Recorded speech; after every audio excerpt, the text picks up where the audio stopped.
नमस्कार, कैसे हैं? नमस्कार, मैं हूं राकेश, आप लोगों के सामने और स्वागत करता हूं। ये लेटर आप लोग देख रहे होंगे, उत्तर प्रदेश प्राइमरी टीचर्स से रिलेटेड आज एक प्रश्न पूछा गया था उत्तर प्रदेश विधानसभा में, जिसको लेके बच्चे थोड़ा थोड़ा अपना प्रेडिक्शन कर रहे हैं और फिर नए नए रूमर और बड़ी समस्याओं के लिए फिर से टॉपिक मिल गया। मतलब यूपी में नहीं पढ़ने के कितने कारण बनाए जा सकते हैं, वो नित्य रूप से तैयार किए जाते हैं। उन्हीं में से एक कारण और है ये अभी ये एक लेटर या कह लीजिए कि क्वेश्चन था, जो कि ये डॉक्यूमेंट वायरल हो रहा है, जो विधानसभा के सदस्य ने किसने पूछा था,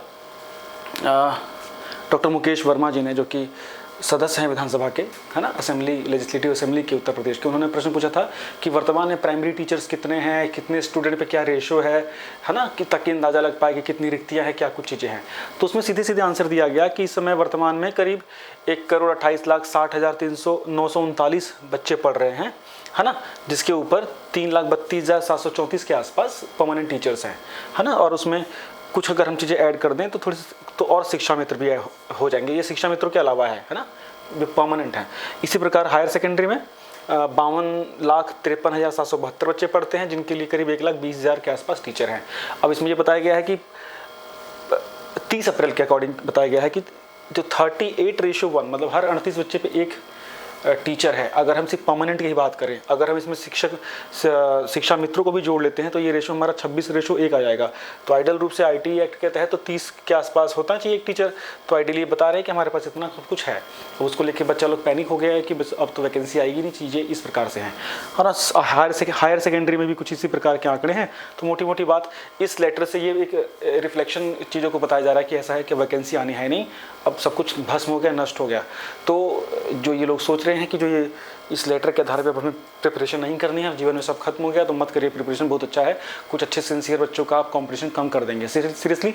और जो इस तरह सोचते हैं कि अब कुछ होने वाला नहीं है, नेगेटिव लोग, तो वैसे भी वो कभी कॉम्पिटिशन होती भी नहीं है। मेरी बातें बुरी लगेंगी लेकिन ये सत्य है, ठीक है। अब देखिए दूसरी चीज़ मैं बता दूँ, 30 अप्रैल के आसपास के आंकड़े हैं। इस सत्र के जो एडमिशन है भी पूरी तरह से आपको इसमें एडअप मिलेंगे। आपको एडमिशन जाके फाइनलाइज होते हैं अगस्त में, सितंबर में, है ना। तो वो चीज़ें और उतने बच्चे आ जाते हैं। अभी क्या हुई होगी, 5th क्लास निकल चुकी होगी, अभी एडमिशन प्रोसेस स्टार्ट हुआ है। ये टेक्निकल बातें हैं जो नहीं बतानी, जो जिसका कोई रोल नहीं होगा, आप होना चाहिए आपके प्रिपरेशन में। लेकिन स्टिल इस तरह की चीज़ें जब वायरल होती है तो छोटी छोटी चीज़ें हमें समझनी चाहिए। और ये आप खुद भी आप दैनिक जीवन में जब रोज़मर्रा में आप स्कूल विद्यालय आते जाते होंगे, देखते होंगे, तो इतना तो कॉमन सेंस की बात लगती है कि ये आंकड़े ये परमानेंट नहीं होते, चेंज होते हैं आंकड़े, है ना, लगातार चेंज होते रहते हैं। लोग रिटायरमेंट की ओर भी जाते हैं, कई बदलाव आते हैं, बच्चों की संख्याओं में प्लस माइनस होता है और चीज़ें डायनेमिक होती हैं, स्टैटिक नहीं। इसी प्रकार से जो वैकेंसीज है, ये सारे काम ना करने दीजिए प्रशासनिक लोगों को, जो उनके हाथ के हैं। आपका काम पढ़ने का है। यूं रेत की तरह समय निकलेगा, फिर मुंह बना के बैठ जाओगे। वैकेंसी 10,000 आए, 12,000 आए, 15,000 आए, 20,000 आए, 25,000 आए, 1,00,000 आए, लेकिन जो पढ़ने वाला होगा सिलेक्शन देखिए उसी का होगा। आप के सिलेक्शन को कराने के लिए 50-60 लाख वैकेंसी लानी होगी। अगर यही ढंग रहेगा पढ़ने का, वो लोग जो कि सिर्फ मौका खोजते हैं कि वैकेंसी नहीं आएगी, अपने थॉट्स को खोज के, और किस लिए, ताकि हमें अभी और पढ़ना ना पड़े, मन को संतुष्टि देने के लिए। क्या पढ़ें, क्यों पढ़ें, वैकेंसी तो आ नहीं रही है। गाली देंगे, बैठ के गरियाएंगे अपने कॉम्पिटिटर्स को या उनको जिनसे चिढ़ते हैं, या उनको सरकार को। सिंपली पढ़ने वाला पढ़ रहा है, आज ही पढ़ रहा है। 2,000 वैकेंसी आएगी उसमें भी सिलेक्शन लेगा, 2 लाख आएगी उसमें भी सिलेक्शन लेगा, है ना। तो आपको डिसाइड करना है।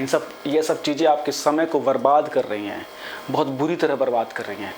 आप 2 हिस्सों में चीज़ें बटी हुई हैं, एक जो बिल्कुल केंद्रित है और एक जो हर चीज़ पे वकील बन के हर चीज़ पे अपना व्यू दे रहा है। देते रहिए व्यू। पढ़ने वाला पढ़ के निकलेगा। पढ़ने वाला आज ही पढ़ रहा है, पढ़ने वाला कल भी पढ़ेगा। सिलेक्शन आज भी उसका होगा, सिलेक्शन कल भी उसका होगा। हमेशा होता है पढ़ने वाले का। मेरे आसपास मैंने कभी किसी को लूज़र नहीं देखा, है ना। चलिए, thank you so much, bye bye.